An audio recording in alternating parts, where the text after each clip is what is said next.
Okay, so now we're on section B. Questions in this section are based on the code fragment below. It says if, and then there's parentheses and a bunch of blank space because we're going to have to fill in the blank here.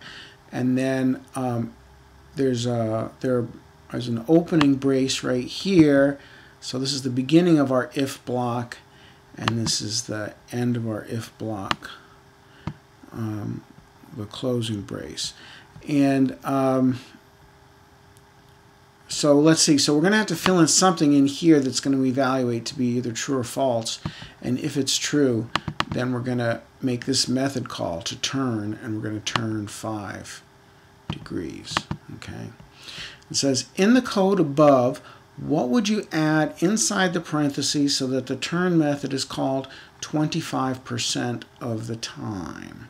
And actually, I didn't add it in the question, but we want some randomness in here. So we want it to be 25% of the time, but kind of randomly. So let's take another look at our foo object here. And let's make, he doesn't have an act method, so let's give this guy an act method. Public void act. And if we just have him move 4 each time, right,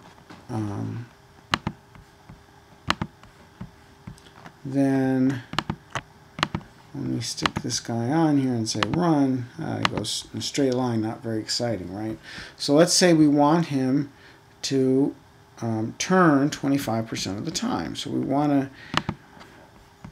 make use of this code right here. I'm going to copy this.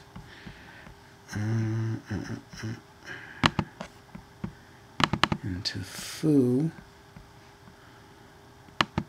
So let's stick that there. Oh, this should be that kind of brace, shouldn't it?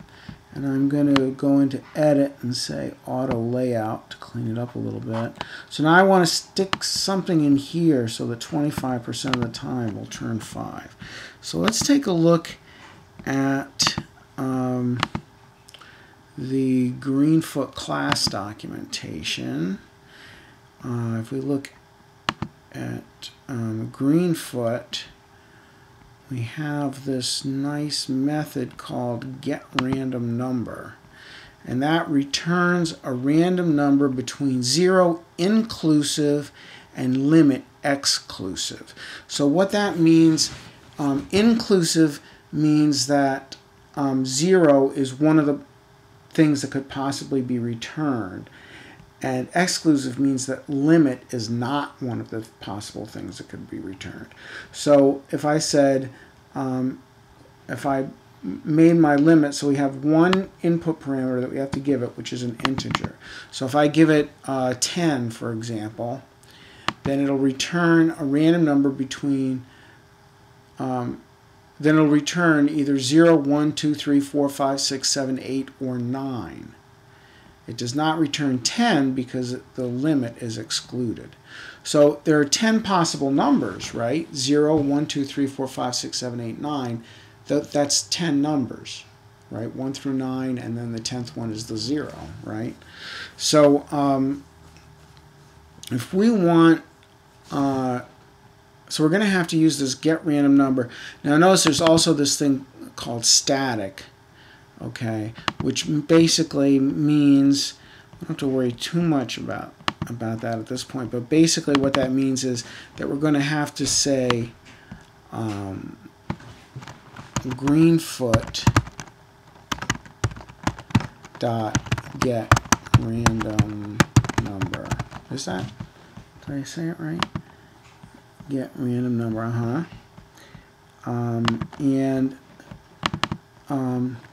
as a limit, because I want 25%, so percent means out of 100, right? I'm going to say get random number 100. So I'm going to get, it's going to give me a number from 0 to 99, right? Because 100, remember, 100 is excluded from the set of numbers that it can possibly return.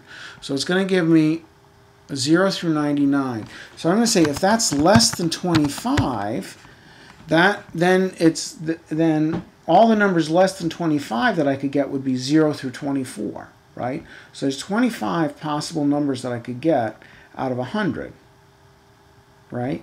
That would be that are less than 25. Okay, so I'm going to randomly pick a number. If that number is going to be less than 25, 25 out of 100 times. So 25% of the time, this is going to be true, right? So we're going to turn then 25% of the time. Let's make sure that compiles. Okay, and now let's see. Let's put our foo on the screen here, new foo, and run it and see what happens. Oh, there he goes. It does kind of go off the screen sometimes, but you can see he's kind of every once in a while turning. He doesn't turn every time, but once in a while he does. Okay? So the code that we want, what we wanted to fill in here was this business, Greenfoot. And notice that this is going to be either true or false because of the less than. The less than is going to compare the two numbers. If this number is less than 25, it's going to return a true. So this whole thing will then evaluate to true. Or if it picks a number greater than 25 or greater than or equal to 25, then this whole thing will evaluate to false. Okay, so I'm going to copy that into our little box. So this is what we'll be looking for. What would you add inside the parentheses? So this is what needs to be added inside the parentheses.